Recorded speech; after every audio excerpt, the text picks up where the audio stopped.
The second part's a little harder to follow. I'm just gonna keep it, I don't want to reveal anything confidential, but it involves a minor. Long story short, there was a case in Texas in 2017 that I was a witness to. It involved a young girl who at the time was 10 years old, whose first name was the same as a foreign nation, and had a brother whose first name was the same as a state capital. And I was witness to how, in the course of a divorce proceeding and custody battle, the lawyers for the father, who were very, very well connected, very wealthy lawyers, and had literal family members that were also lawyers at a major private equity firm that, by the way, has lawyers who are associated with the National Gas and Oil Ministry of a foreign nation. We're using these children in some derivative proceeding, and the agreements that they were saying formed the foundation for the father's arguments for custody, which they articulated as possession of the body of the child. Uh, Made references to benefits, health care benefits that were supposed to be paid based on either a percentage of the father's income or a certain amount associated with the pension plan associated with his union or trade organization.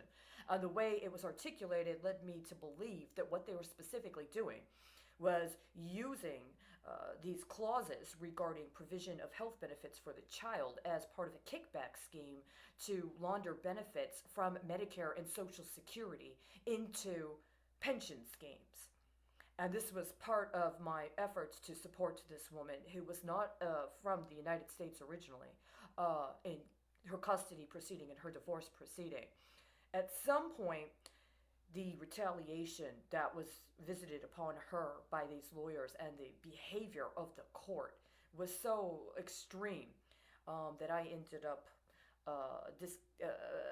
being separated from her. This was around the time that Hurricane Harvey was happening. And so there were all kinds of things happening in the court system around Harvey, including the fact that they changed the records. For instance, I got a notice on the 21st of August. But when the court went out of session, after the court came back into session, it was reflected that that notice came on a different day.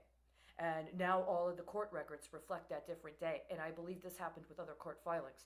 But the point of the matter is that at some point after that, this young girl who had the same name as this country, there was an announcement that the State Department was supporting a shipment of a tanker of oil from Texas to that country, and that the minister in that country was going to welcome the reception of this tanker of oil. And I knew that they had literally trafficked that 10-year-old girl for that tanker of oil. And this has been going on this whole time. Now, nobody, who thinks about that. It's just one little 10-year-old girl, and if you're a lawyer and you understand these things, it's one 10-year-old girl. I mean, it happened to you when you were 10 years old.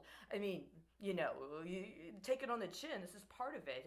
If you do your job or you keep quiet, she won't even know, right? Except that earlier in the year, right, after the Prime Minister of India went to Houston to meet with the President of the United States right on the anniversary of the specific case filing regarding this custody battle. The President of the United States is talking about how he needs hydroxychloroquine, and India says, no, we're not going to give it. We are not going to be providing emergency distribution of this drug. Now, if you look at the records now, it's kind of changed, right? And just like at the time when banks from India were talking about how they were not going to be distributing dividends after the first quarter of this year, because the Central Bank of India had made a very important decision to withhold dividends. Now we're coming down, in this time frame. And apparently there are doctors that are saying that actually hydroxychloroquine and some other kind of combination of vitamin supplements actually works to reduce the symptoms of COVID-19.